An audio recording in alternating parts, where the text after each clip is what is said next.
कई जनरेशन बड़ी हो गई जवाहरलाल नेहरू के बारे में सिर्फ अच्छी बातें देखते और सुनते। हर साल 14 नवंबर को ढेरों ट्रिब्यूट्स दिए जाते हैं उनके इंडिया की इंडिपेंडेंस की लड़ाई में कंट्रीब्यूशन के लिए। उनके बच्चों के लिए प्यार को देखते हुए उनके जन्मदिन को चिल्ड्रंस डे के रूप में भी मनाया जाता है। मानता हूँ कि नेहरू जी ने देश के लिए बहुत कुछ किया, कई बार जेल भी गए, लेकिन क्या उनका हर डिसीजन सही था? क्या उन्होंने कुछ ऐसे स्टेप्स उठाए जिनके चलते इंडिया हैड टू पे अ हेवी प्राइस? स्वागत है आपका इस चैनल में और आज जानते हैं नेहरू जी के कुछ ऐसे एक्शंस और स्टेप्स के बारे में जिनकी भरपाई हम शायद आज भी कर रहे हैं।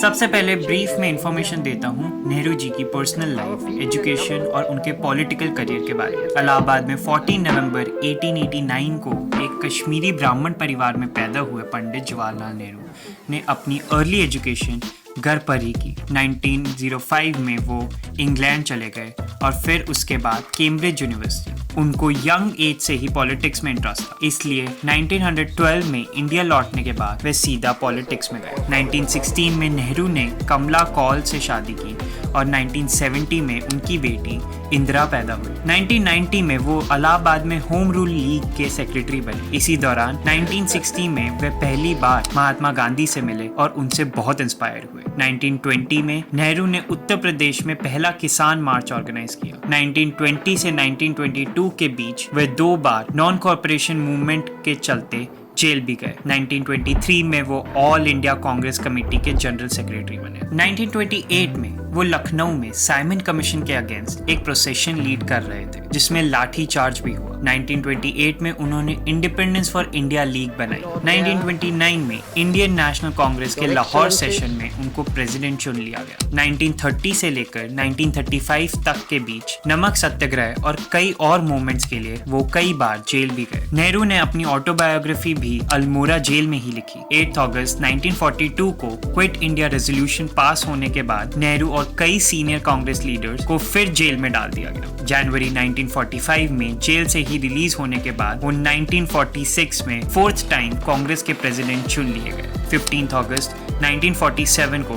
भारत की आज़ादी के बाद वो इंडिपेंडेंट इंडिया के पहले प्राइम मिनिस्टर बने और 1964 में उनकी डेथ तक वो पीएम बने रहे। नेहरू इंडिया के लॉन्गेस्ट सर्विंग प्राइम मिनिस्टर थे।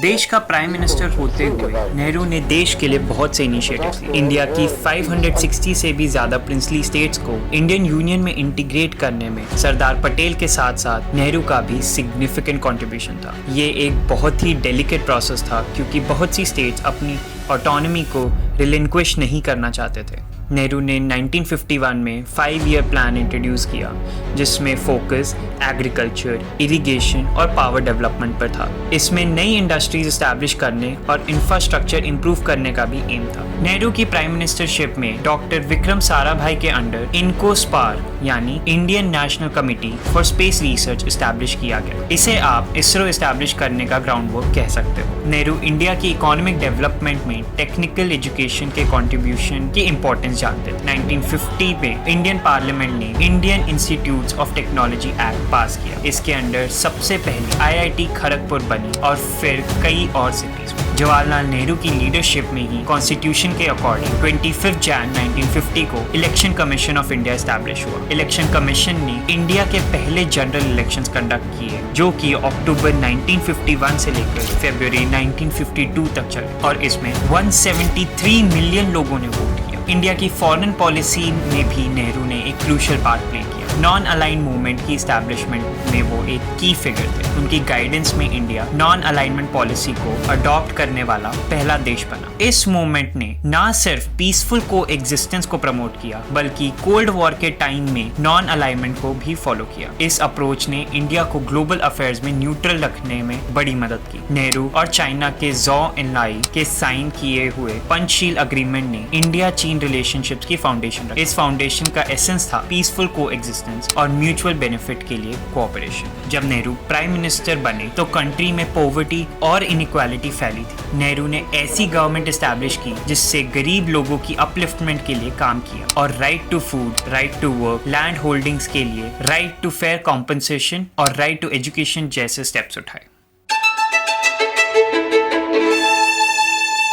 चलिए अब कुछ ऐसे मुद्दों पर बात करें जो जवाहरलाल नेहरू की एक परफेक्ट पॉलिटिशियन और लीडर की इमेज से थोड़ा हटकर है। शुरुआत करते हैं अक्साई चिन से। 1954 में बीजिंग में पब्लिश हुए मैप्स ने अक्साई चिन को चाइनीज टेरिटरी दिखाया। एज पर मीडिया उस समय के deputy prime minister Sardar Vallabh भाई पटेल और बॉम्बे गवर्नर गिरिजा शंकर वाजपेयी ने नेहरू को नॉर्थ ईस्टर्न रीजन में मिलिट्री और एडमिनिस्ट्रेटिव पीस बढ़ाने की सलाह दी, लेकिन नेहरू एक पावरफुल नेबर को अनॉय नहीं करना चाहते थे, इसलिए उन्होंने इस पर कोई डायरेक्ट एक्शन नहीं लिया। हालांकि वहां रोड्स और इंफ्रास्ट्रक्चर बनाने और मिलिट्री सेंट बढ़ाने के लिए कुछ स्टेप्स लिए, लेकिन 1962 में साइनो इंडिया बॉर्डर डिस्प्यूट के चलते वॉर हुई, जिससे न केवल इंडिया हार गया बल्कि इससे इंडिया की मिलिट्री वीकनेस भी हाईलाइट हो गई। एक और ऐसी गलती जिसकी भरपाई इंडिया अभी तक कर रहा है वो है यूएनएससी की परमानेंट मेंबरशिप। कहते हैं 1955 में जब कोल्ड वॉर अपने पीक पर था,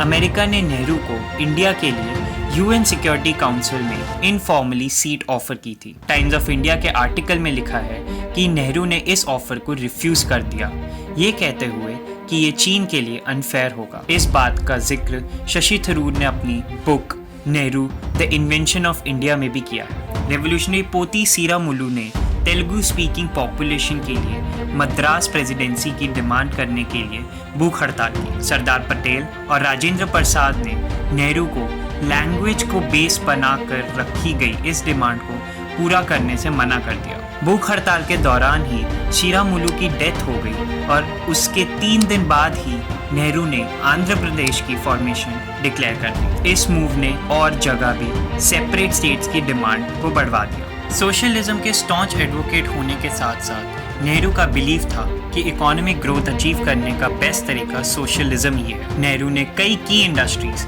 जैसे कि स्टील, कोल और रेलवेज को नेशनलाइज कर दिया। पब्लिक सेक्टर को भी एक्सपैंड किया। नेहरू ने लैंड रिफॉर्म्स भी इम्प्लीमेंट किए, जिसमें अमीर लैंडलॉर्ड से जमीन लेकर गरीब किसानों को दे दी गई। कुछ लोगों का ये मानना है कि ये पॉलिसीज बहुत रिस्ट्रिक्टिव थी और उन्होंने इकोनॉमिक ग्रोथ नहीं होने दी, पर कुछ ने कहा कि ये स्टेप्स सोशल जस्टिस के लिए ज़रूरी थे। इन सब से तो यही लगता है कि जहां नेहरू ने इंडिया की डेवलपमेंट और ग्रोथ के लिए काफ़ी कंट्रीब्यूट किया, वहीं शायद कुछ ऐसे डिसीजंस भी लिए जिसका कंट्री की ग्रोथ पर कुछ नेगेटिव इम्पैक्ट भी पड़ा। अगर ये वीडियो आपको अच्छी लगे तो do like, comment, share the video and subscribe to the YouTube channel. Bell icon press करना मत भूलना to receive notification of the upcoming videos.